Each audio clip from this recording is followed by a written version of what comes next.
I always knew it was a trick and a con. I didn't truly understand things to the level I understand them now, but I had an intrinsic understanding, and I think everybody does. If you're in a gas station and it's 3 a.m.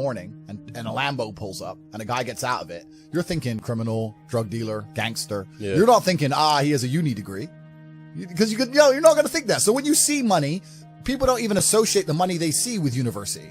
But then they go, I want to make money, so I go to university. It doesn't make sense. It doesn't make sense at all. So be a slave, be a slave, be a slave. Every single government in the world is interested in control. That's all they've ever wanted. That's all they ever want more of. Governments want control. They want to control their populace. They think of us as sheep. We're cattle to them. They want us to comply. They don't want our individuality. They don't want us to think for ourselves. They want us to just sit there and obey like robots. So every single one of them is slowly inching, day by day, pushing the limits, taking as much control as they can from the people till the people revolt. And if they do it slowly and incrementally, they get away with a lot.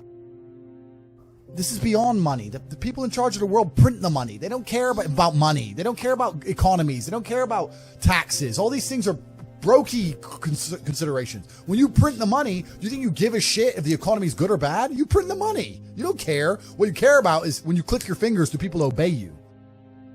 When I talk about the Matrix, I'm talking about the systems which have been created by society, which are deliberately designed to enslave. In the movie, the Matrix were used for our body heat, but here in this Matrix, we're used for our efforts and our energies. And you're existing inside of a system which is deliberately rigged to make the rich richer and for the poor to stay poor. Yeah. And you can sit there and get upset about it. You can sit there and cry about it and say the system needs to change, which is what some people do, socialists, XYZ. But I think I know that's a waste of time, right? That's futile. The best thing to do is to understand the rules of the game and find a way to win. So yes, the game is rigged. Yes, the rich are always going to get richer. Yes, the poor are always going to struggle. And that's the way the game is set up. So you still need to find the best move on the chessboard. There's no point sitting there saying, I want to play a different game, because that's never going to happen. Because the people with the money are the people who have the control and they have the power. And why would they have the game set up any other way? Why would they change? One of the largest things that hold people back from wealth is the people around them. Not only because of the mindsets of the people around them, but also trying to find people around you who you can truly actually trust is difficult. I was always close with my brother and he's always been close with me because we are a team, and you need to have a team. And if you have a team, you stand a better chance. It's player versus player out here, man. It's on the street. It's not easy. For every dollar you make, for every pound you take, you took it from someone else. You don't make money, you take money. People don't understand the way that money works. You're not the Federal Reserve. You can't create money from thin air. Every single pound in your bank is money you took from someone else. And when I say take, I don't mean it in a negative way. You might have convinced them to give it to you. You might have a coffee shop. I'll give you a nice coffee. You'll give me some money. Cool. But you still took his money, right?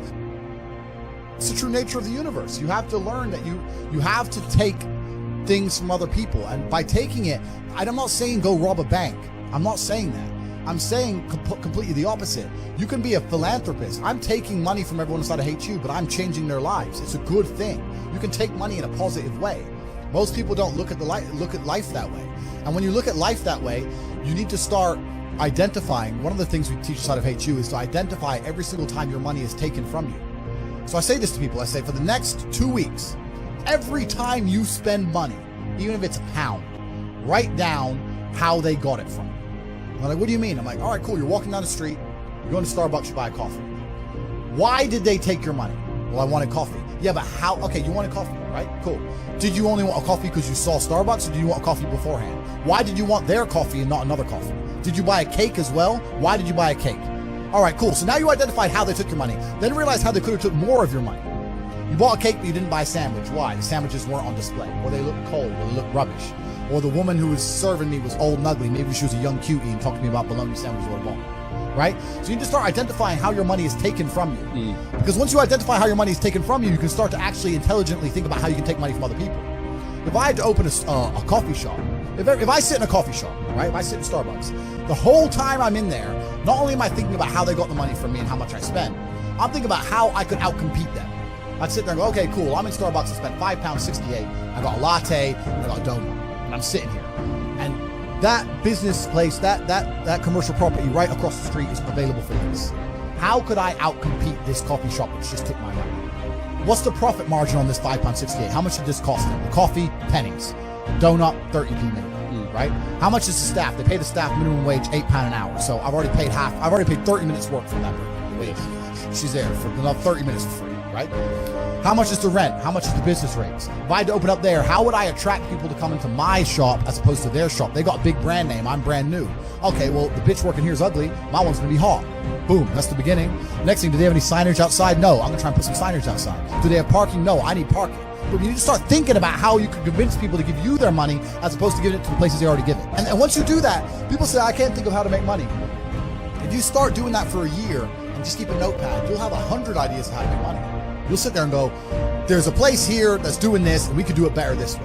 This place online is doing this, we can do it better this way. And then to get them all done, what do you need? Network. You need people. It's all about people. I always knew that even when I was fighting, and I was always trying to find a way to make money. Even when I was fighting, all I did was try different ways to make money. I tried a million things, and that's what you have to do. You have to try a bunch of things and learn a bunch of lessons until you finally find something that works. The problem is as well, it's difficult because the way that humans work and the way that we've evolved as a species is that we don't really learn lessons unless they're learned the hard way. Yeah. I believe that unless a lesson is taught the hard way, you're not going to learn it. You can have so many near misses and people won't learn their lesson. Bro, you must know a guy who goes out there, nearly crashes his car, doesn't slow his ass down till he wrecks it. Yeah. Like, this is how people are, right? So you need that pain for the lesson to sting enough to really genuinely go inside of your mind. And it's the same with everything. It's the same with driving a car or business. Truthfully, if you want to learn a lesson about business, you're going to have to suffer at some point, right? So we always say that most people are not successful with their first companies, X, Y, Z, blah, blah, blah. I get that. The truth is there's a lot of people who make a lot of money with their first company, but they just spunk it, act an idiot, and it all blows up in their face. And that's how you get the discipline on your fourth company that when you have $3 million in the bank, you just leave it there. You know, and don't be done with it. So you need to go through some pain. You need to experience some negative things. You need to have to a degree some trauma to really even learn any lessons. So yeah, business studies, you're right. The book, that's not going to teach you anything about business. You need to get out there on the streets. You need to make mistakes. You need to suffer. You need to have the tax man knocking at your door. You got to deal with all that stuff so that you make sure it doesn't happen again. I really think that humans are stupid enough to only learn the hard way. That's kind of how it works. I am absolutely and utterly a believer in hard work. I'm a proponent of hard work. I have all this money and all I do is work. My entire life is work. This podcast is work. I'm getting in the car and going to another meeting, work. I want to go to the gym so I'm in good shape, work.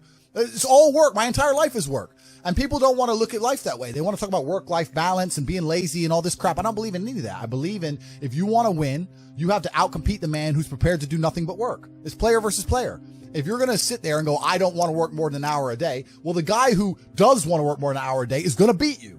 And no matter how smart you are, there's always a smart dude who's doing the same smart work you are for more hours than you're doing it.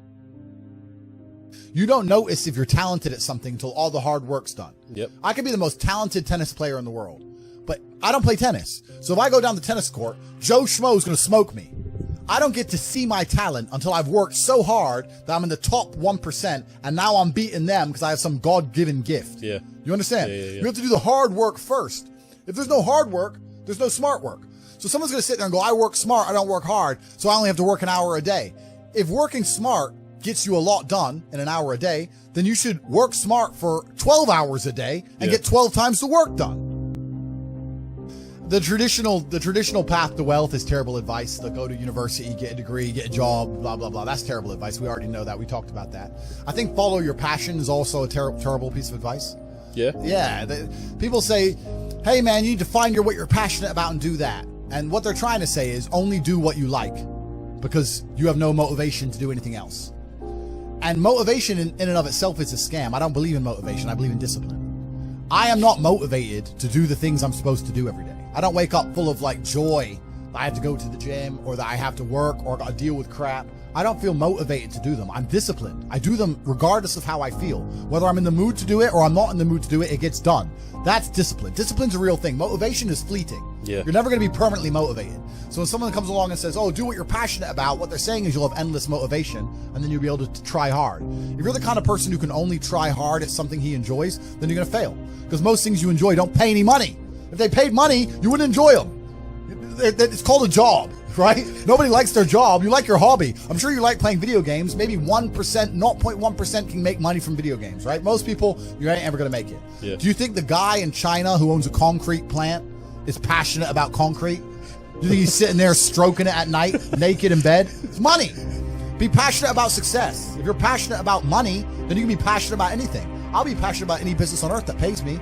If you pay me $1 billion to dig that hole, I'll be very passionate about that hole. I obviously know what I'm talking about to some degree, right?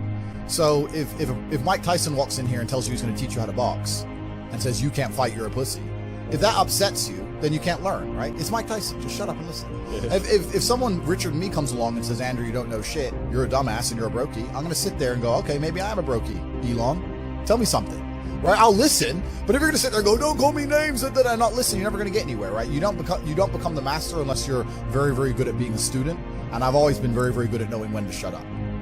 A lot of people with no money are really, really arrogant. I know a lot of broke people who are very arrogant. And their arrogance is a shield for their laziness. People will shield laziness with anything. No one wants to admit they're lazy. So they'll shield it with disbelief. That's a scam. Or, I don't work hard, I work smart. Bollocks, more cover. Quitters are the worst people on the planet. You can give a quitter absolutely everything and they will still fail. Quitters can have every single advantage. Quitters can have all the information. Quitters can have all the tutelage. Quitters can have a mentorship. Quitters can have someone who messages them every morning, hey bro, let's get it. And guess what they're gonna do at the end? Quit. They ain't never gonna have shit. So if you're a quitter, I don't even want you even inside my organization. I don't want quitters anywhere near me because you're never gonna be successful, right? You need the people who don't quit. I don't quit. Every single facet of my life is testament to the fact that I don't quit. When people see my plane in the sky, you can say whatever you want about me. You can call me arrogant. You can call me anything you want, but you cannot call me a quitter. I didn't quit. So that's the difference. When it was hard, I did it anyway. That's who I've always been. And if you don't have that kind of tenacity, you're never going to be anything. So look, everyone loves passive money, right? I make money as I sleep. I get it. You need to de-link your time to your money, because if you're only working for money, you run out of time, you can't make enough money. I understand all those principles. My point is, if you have no money and you're coming to me saying, I want to make passive income, why are you not making active income? Get up off your ass and work first. Because there's no such thing as completely, truly 100% passive. You're going to have to check on it. You're going to have to maintain it. You're going to have to find a new tenant for that property. You're going to have to make sure that DeFi crypto farm you're in doesn't go to zero. It's not a rug pull. Yeah. You're always going to have to keep an eye on it, right? But the idea that people with no money are already so concerned with making money without work is amazing to me. You should be worried about active income. If you show me, if I'm a brokey, and you show me how to make $1,000 an hour, I don't sit there and go, okay, but how can I make that passive? I go, cool, I'm making $18,000 a day because I'm going to work. Dude, you don't need to worry about passive income until you have no more time. I look at passive income because I have 18 hours a day I work. When all 18 of those hours are done and my workload still isn't finished, I have to find a way to make some of those income streams passive, either via staff or whatever else. Yeah. And that's how I work smart. I use all of my time, and when all my time is done, now I have to become more efficient so that I can get more done within the same time frame. To sit there and say, I don't want to use my time, so I want passive income, is dumb shit. The 16-year-old making 45 grand a month, if he was to sit to me and go, I don't want to make the TikToks, I want someone else to do it, make it passive, that he wouldn't be making any money. He's just working. You have to just work. At some point you have to bite the bullet and just work. So when someone comes to me talking about passive income and they're a brokey, I'm like, you are just lazy. You are lazy. You'll never get anywhere. Lazy people never get anywhere in life, doesn't matter what it is. Doesn't matter if it's tennis or money. If you're lazy, you're never going to get there. To the normies, to the brokies, they're not ready to listen to it. Yeah. The Matrix, they say in the movie, people who are still dependent on the system will fight to defend the system. There are people who I will sit there and say to them, look, your university degree is a scam. They lied to you. I will show you how to make money. And their reply will be, no, I went to a good university.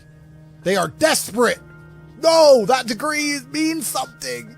You work in Greg's, G. Doesn't mean, and shut up. They won't accept it, right? So certain people are not ready for the truth. People who are ready for the truth seek it and they find it.